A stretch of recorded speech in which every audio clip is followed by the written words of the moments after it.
Friends, ಮುನವಳ್ಳಿಯ ಕೋಟೆ ಆಂಜನೇಯ ಸ್ವಾಮಿ ದೇವಸ್ಥಾನಕ್ಕೆ ಬಂದಿದ್ದೀವಿ.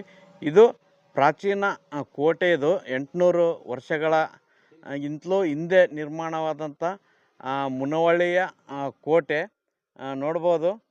ಇನ್ನೂ ಕೂಡ ಒಂಚೂರು ಶಿಥಿಲಗೊಂಡಿಲ್ಲ, ಅಷ್ಟು ಚೆನ್ನಾಗಿದೆ ಈ ಕೋಟೆಯಲ್ಲಿ.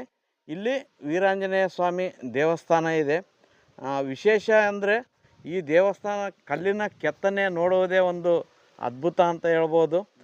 ಹಲವಾರು ರೀತಿಯ ವಿಶೇಷ ಕೆತ್ತನೆಗಳು ಇಲ್ಲಿ ನೋಡೋಕ್ಕೆ ಸಿಗ್ತವೆ. ಅದರಲ್ಲಿಯೂ ಕೂಡ ದೇವಸ್ಥಾನದ ಮುಂಭಾಗದಲ್ಲಿ ಕಲ್ಲಿನ ಕಂಬಗಳು ನಿರ್ಮಾಣ ಮಾಡಿದ್ದಾರೆ. ಎಷ್ಟು ಚೆನ್ನಾಗಿದೆ ಅಂದರೆ ಅದರ ಮೇಲೆ ಮಾಡಿರುವಂಥ ಕಲಾಕುಸರಿ ನೋಡೋಕ್ಕೆ ತುಂಬ ಖುಷಿ ಆಗ್ತದೆ. ಪ್ರತಿಯೊಂದಕ್ಕೂ ಒಂದೊಂದು ಅರ್ಥ ಇರ್ತದೆ, ಅದು ತಿಳಿದವರಿಗೆ ಗೊತ್ತಾಗ್ತದೆ. ನೋಡಿ ಎಷ್ಟು ಚೆನ್ನಾಗಿ ಇದ್ರ ಮೇಲೆ ಕೆತ್ತನೆ ಮಾಡಿದ್ದಾರೆ. ಒಂದು ಚೂರು ಕೂಡ ಫಾಲ್ಟ್ ಇಲ್ದಂಗೆ ಅಷ್ಟು ನೀಟಾಗಿ ಕೆತ್ತನೆ ಆಗಿದೆ. ಅದರ ಜೊತೆಗೆ ಕೆಲವೊಂದು ಶಿಥಿಲಗೊಂಡಿವೆ. ಇಲ್ಲಿ 2 ಕಂಬಗಳು ಶಿಥಿಲವಾಗಿವೆ. ಈ ಕಡೆ ಕಂಬ ಇದೆ ನೋಡಿ,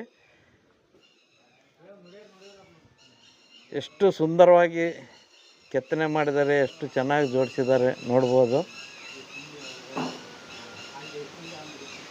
800 ವರ್ಷಗಳ ಹಳೆಯ ದೇವಸ್ಥಾನ. ನೋಡಿದರೆ ತುಂಬ ಅಂದರೆ ತುಂಬ ಖುಷಿ ಆಗ್ತದೆ.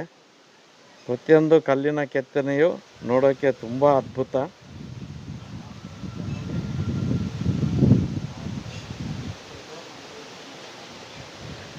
ದೇವಸ್ಥಾನ ಚಿಕ್ಕದಾದರೂ ಕೂಡ ಇಲ್ಲಿ ಪ್ರತಿಯೊಂದು ಕಲ್ಲಿಗೂ ಒಂದೊಂದು ಅರ್ಥ ಇದೆ ಅಂತ ಹೇಳ್ಬೋದು. ಆ ರೀತಿ ಇಲ್ಲಿ ಕೆತ್ತನೆಯನ್ನು ಮಾಡಿದ್ದಾರೆ.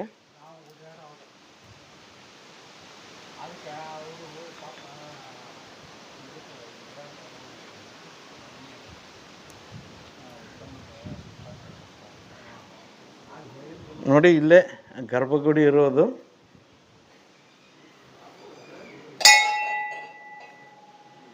ನೋಡಿ, ಇವರೇ ಮುನವಳ್ಳಿಯ ಕೋಟೆ ವೀರಾಂಜನೇಯ ಸ್ವಾಮಿ.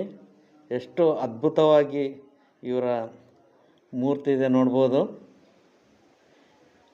ನೀವು ಈ ಸೌದತ್ತಿ ಯರಗಟ್ಟಿ ಭಾಗಕ್ಕೆ ಬಂದಾಗ ಈ ಸೌದತ್ತಿ ಮತ್ತು ಯರಗಟ್ಟಿ ಮಧ್ಯದಲ್ಲಿ ಮುನವಳ್ಳಿ ಇದೆ. ಈ ಮುನವಳ್ಳಿಯ ವಿಶೇಷವಾದಂಥ ಕೋಟೆಗೆ ಭೇಟಿ ಕೊಡಿ ಮತ್ತು ಶ್ರೀ ಆಂಜನೇಯ ಸ್ವಾಮಿಯ ದರ್ಶನ ಪಡ್ಕೊಳ್ಳಿ. ಜೈ ಶ್ರೀರಾಮ್, ಜೈ ಆಂಜನೇಯ.